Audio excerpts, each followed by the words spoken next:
చూడండి, యోహాను సువార్త 1:47-48 మనం చూసినట్లయితే, మరి నతానియేలు అంజూరపు చెట్టు కింద యేసు నతానియేలు తన యొద్దకు వచ్చుట చూచి, ఇదిగో ఇతడు నిజముగా ఇశ్రాయేలీయుడు, ఇతని యందు ఏ కపటం లేదని అతను గూర్చి చెప్పెను. నన్ను నీవు ఎలాగ ఎరుగుదు అని నతానియేలు ఆయన అడగగా, యేసు, ఫిలిప్పు నిన్ను పిలవక మునిపే నీవు ఆ అంజూరపు చెట్టు కింద ఉన్నప్పుడే నిన్ను చూచితినని అతనితో చెప్పెను. నతానియేలు, బోధకుడా, నీవు దేవుని కుమారుడివి, ఇశ్రాయేలు రాజు అనే ఉత్తరం ఇచ్చాను. అయితే నతానియేలు యేసు ప్రభుని దేవుని యొక్క కుమారుడు అని ఒప్పుకుంటున్నాడు. ఎలా ఒప్పుకున్నాడు? అంజూరపు చెట్టు కింద నతానియేలు ఉన్నప్పుడే యేసయ్య నతానియేలును చూచి, ఇదిగో నిజమైనటువంటి ఇశ్రాయేలు ఇతనిలో ఏ కపటము లేదని అతని గురించి చెప్పాడన్నమాట. అయితే అప్పుడు నతానియేలు అడుగుతున్నాడు, ఎలా చెప్పగలిగామో అని అడుగుతున్నాడు. ఫిలిప్పు నిన్ను పిలవక మునిపే నీవు అంజూరపు చెట్టు కింద ఉన్నప్పుడే నిన్ను చూచితినని అతనితో చెప్పాను. అయితే మన హృదయాంతరంగాలు నెరిగినటువంటి వాడు యేసయ్య, మన యొక్క జీవితాలు నెరిగినటువంటి వాడు యేసయ్య, మన యొక్క ఆలోచనలు తలంపులు ఎరిగినటువంటి వాడు యేసయ్య, మన యొక్క నడక పడక ఎరిగినటువంటి వాడు యేసయ్య. అయితే ఒక మాట ఉంది దేవుని యొక్క వాక్యంలో, నీ హృదయంలో ఆలోచన పుట్టక మునిపే నేను ఎరిగి ఉన్నాను అంటున్నాడు. మనం ఏం ఆలోచిస్తామో అనేటువంటిది కూడా మన ఆలోచన పుట్టక మునిపే యేసయ్య ఎరిగి ఉన్నాను అని చెప్తున్నాడు నా ప్రియమైనటువంటి వారలారా. అయితే నతానియేలును చూసి ఏమంటున్నాడు అంటే, ఇతను ఏ కపటము లేనటువంటి వాడు, నిజమైనటువంటి ఇశ్రాయేలు అంటే మన యొక్క హృదయ పరిస్థితి సమస్తాన్ని చూస్తున్నటువంటి వాడు అన్నమాట యేసయ్య. మరి నతానియేలు ఎక్కడ ఒప్పుకున్నాడు? ఈయన యేసయ్య, ఈయన దేవుని యొక్క కుమారుడు అని అంజూరపు చెట్టు కింద ఒప్పుకున్నాడు. అయితే మనం కూడా మరి దేవుని యొక్క కుమారుడు యేసయ్య సిలువలో బలియాగం అయ్యాడు మన కోసం అని మనం కూడా ఒప్పుకునేటువంటి వరంగా ఉండాలి నా ప్రియమైనటువంటి వర్లరా. కనుక మనం అలా ఒప్పుకుందామా? ఒప్పుకున్నట్లయితే మనకు ఉన్నటువంటి మన యొక్క జీవితం అంతా కూడా ఆయన యొక్క చేతిలో, ఆయన యొక్క పాదాల దగ్గర మనం పెట్టినట్లయితే దేవుడు ఏం చేస్తాడు అంటే మనం దీవించి ఆశీర్వదించేటువంటి వాడుగా ఉంటాడు. మనకున్నటువంటి సమస్తాన్ని మా హృదయంలో ఏముందో యేసయ్య మీకు తెలుసు. యేసయ్య గొప్ప దేవుడు అని మేము ఎరిగి మరి మేము యేసయ్య చెంతకు వచ్చి మరి అంజూరపు చెట్టు కింద నతానియేలును చూచినట్లుగా మమ్మల్ని కూడా చూస్తున్నాడు యేసయ్య అనేటువంటి భయభక్తులు కలిగినటువంటి వరంగా మనం ఉండి, యేసయ్య నిజమైనటువంటి దేవుని కుమారుడు అని మనం ఒప్పుకునేటువంటి వరంగా ఉండాలి నా ప్రియమైనటువంటి వారలారా. అయితే దేవుని యొక్క మాటకు మనం లోబడినటువంటి వరంగా ఉన్నట్లయితే, దేవుని యొక్క మాటకు విధేయత కలిగినటువంటి వరంగా ఉన్నట్లయితే, దేవుని యందు భయభక్తులు కలిగినటువంటి వరంగా ఉన్నట్లయితే, అమ్మో దేవుడు చూస్తున్నాడు, ఆకాశం నుంచి వంగి తొంగి చూస్తున్నాడు అనేటువంటి ఆలోచన మనలో ఉన్నట్లయితే మనం కూడా ఏం చేస్తాము అంటే దేవుని ఒప్పుకుంటాము. నిజంగా దేవుడు నన్ను చూచాడు, తప్పకుండా దేవుడు నన్ను చూచాడు, నేను చేసిన పనిని చూచాడు, నేను మాట్లాడిన మాటను చూచాడు, నా హృదయంలో ఉన్నటువంటి మరి మంచి ఆలోచన లేదు, నా హృదయంలో చెడ్డ ఆలోచన ఉంది, ఆ ఆలోచన చూచాడు, నా హృదయంలో ఉన్న కపటాన్ని చూచాడు అని చెప్పి మనం ఒప్పుకుని దేవుడు నిజమైనటువంటి దేవుని కుమారుడు, యేసయ్య నిజమైనటువంటి దేవుని కుమారుడు అని ఒప్పుకునేటువంటి వారంగా ఉంటాం నా ప్రియమైనటువంటి వారలారా. ఈ ఉదయకాలంలో మనం ఎలా ఉన్నామో, ఏం చేస్తున్నామో, మరి పాపం చేసి ఈ లోకపు చెట్ల నీడలో మరి అటు ఇటు పరిగెత్తి లోకపు చెట్ల నీడను ఆశ్రయించి అటు ఇటు పరిగెత్తేటువంటి వారంగా ఉంటున్నామా? జక్కయ్యలాగా మనల్ని మనం తగ్గించుకుని మేడి చెట్టు ఎక్కి యేసయ్య ఎవరో చూడాలని చెప్పి తన యొక్క అంతస్తుని హోదాని తగ్గించుకుని మేడి చెట్టు ఎక్కేటువంటి వారంగా ఉంటున్నామా? అట్లయితే మరి నతానియేలు వలె అంజూరపు చెట్టు కింద ఉన్నప్పుడే మన యేసయ్య చూచాడు, మరి నతానియేలుని అంజూరపు చెట్టు కింద ఉన్నప్పుడే యేసయ్య చూచాడు నా ప్రియమైనటువంటి వారలారా. అయితే ఇతడు నిజమైనటువంటి ఇశ్రాయేలు, ఇతనిలో ఏ కపటం లేదన్నాడు. అయితే మా హృదయ పరిస్థితులు అన్నింటినీ కూడా యేసయ్య చూస్తున్నాడనే భయభక్తులను కలిగి మనను మనం యేసయ్యకు సమర్పించుకునేటువంటి వారముగా ఉంటున్నామా? అంజూరపు చెట్టు కింద మన యొక్క పరిస్థితులు అంటే నతానియేలు యొక్క పరిస్థితులు ఎలా మరి గమనించాడో యేసయ్య, అలాగే మన యొక్క పరిస్థితులు, హృదయం యొక్క పరిస్థితులు కూడా చూపేటువంటి దేవుడిగా ఉంటున్నాడు కదా. కనుక మనం ఆ భయభక్తులు కలిగి ఈయన నిజముగా దేవుడే, నిజముగా యేసయ్య, మరి ఈయన దేవుని కుమారుడు అని ఒప్పుకునేటువంటి వారంగా ఉంటున్నామా నా ప్రియమైనటువంటి వారలారా.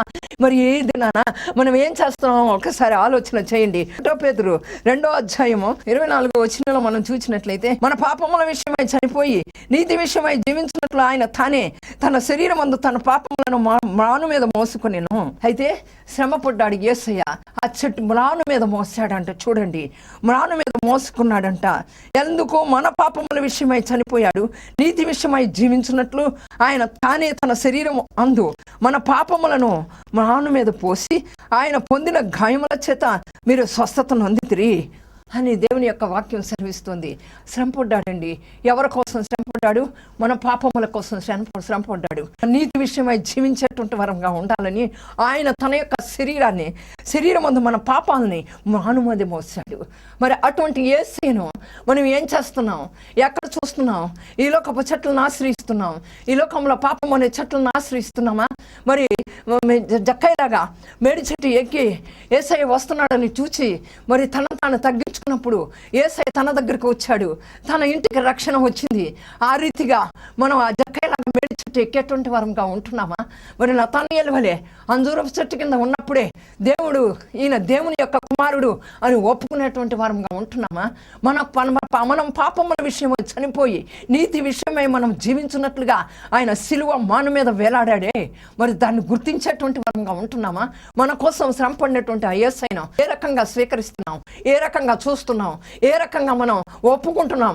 ఆయన దేవుని కుమారుడని ఒప్పుకుంటున్నామా? ఆయన దేవుని కుమారుడని చూడటానికి వెళుతున్నామా? నా ప్రియమైనటువంటి వారలారా, అయితే మరి ఆ ఈ చెట్ల మధ్య పాపం చేసి దాక్కునేటువంటి వరంగా ఉంటున్నామా?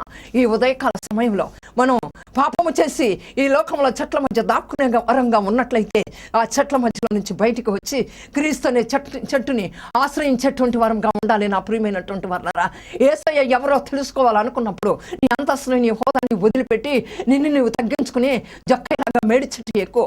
అలాగే మరి నతానియేలు వలె అంజూరపు చెట్టు కింద నతానియేలు నిలబడినప్పుడు యేసయ్య ఆయనతో మాట్లాడినప్పుడు ఈయన దేవుని కుమారుడని ఒప్పుకున్నాడు. నా ప్రియమైనటువంటి వారలారా, మన కోసం యేసయ్య ఆ సిలువ మాను మీద మన పాపముల కోసం, మనం నిత్య జీవం పొందుకున్న కోసం తన యొక్క శరీరాన్ని బలియాగం చేశాడు. నా ప్రియమైనటువంటి వారలారా, మరి ఈ ఉదయకాలంలో మనం ఏ రీతిగా ఉన్నాం? ఏ చెట్ల మధ్య ఉన్నాం? ఏ చెట్టును ఆశ్రయించేటువంటి వరంగా ఉన్నాం? వీటన్నిటిని వదిలిపెట్టి ఆ క్రీస్తు అనే చెట్టు నీడను ఆశ్రయించేటువంటి వరంగా ఉండాలి. నా ప్రియమైనటువంటి వారలారా, ఆ క్రీస్తు అనే చెట్టు నీడ కింద సర్వ సౌఖ్యాలు ఉన్నాయి, సర్వ అభివృద్ధి ఉంది, సర్వ ఆశీర్వాదాలు ఉన్నాయి, ఆరోగ్యం ఉంది. నా ప్రియమైనటువంటి వారలారా, మరి ఒక్కసారి మనం పరిశీలన చేసుకుందాం ఈ ఉదయకాల సమయంలో. కనుక కళ్ళు మూసుకోండి, ఒక్కసారి ప్రార్థన చేసుకుందాం. మమ్మల్ని మిక్కిలి ఘనంగా ప్రేమిస్తున్న ప్రియ పరలోకపు తండ్రి, మీకు స్తోత్రాలు చెల్లించుకుంటున్నాం. అనేకమైనటువంటి చెట్లను మా మధ్య పెట్టావు ప్రభువా. ఏ చెట్టు మరి పాపం చేసి ఆదాము అవ్వల్లాగా చెట్ల మధ్య దాక్కుని ఉన్నామా? ఆ పాపంలో నుంచి మరి నువ్వు వచ్చి పిలిచావు ఆదాముని అవ్వని. మీ యొక్క స్వరం విని ఆ పాపం నుండి భయపడి బయటికి రాలేనటువంటి వారంగా ఉన్నట్లయితే ఈ దినాన మమ్మల్ని మేము కడుక్కొని యేసయ్యా ఆ పాపము నుండి బయటికి వచ్చేటువంటి వారంగా చేయి. నీ స్వరాన్ని విన్నప్పుడు భయపడక మాలో ఉన్నటువంటి సమస్త అవిధేయతలను, పాపమును కడుక్కొని నీ యొక్క రక్తంతో మేము కడగబడి మేము నీ ముందుకు వచ్చేటువంటి వారంగా చేయి యేసయ్యా. జక్కయ్య వలె నా తండ్రి యేసయ్య ఎవరో చూడాలనుకుని మా అంతస్తులను, మా హోదాలను వదిలిపెట్టి మేడి చెట్టు ఎక్కేటువంటి వారంగా ఉండేటట్టుగా చేయి. నతానియేలు వలె అంజూరపు చెట్టు కింద నిలబడి మా హృదయ పరిస్థితి మీరు చెప్పినప్పుడు మీరు దేవుని యొక్క కుమారుడని ఒప్పుకునేటువంటి జ్ఞానం మాలో పెట్టండి యేసు నామములో. మా కొరకు మీరు సిలువ మాను మీద శ్రమ పడ్డారు అనేటువంటి ఆలోచన తలంపులను మాకు పెట్టి ఈ పాపపు నుంచి విడిపించండి యేసయ్య.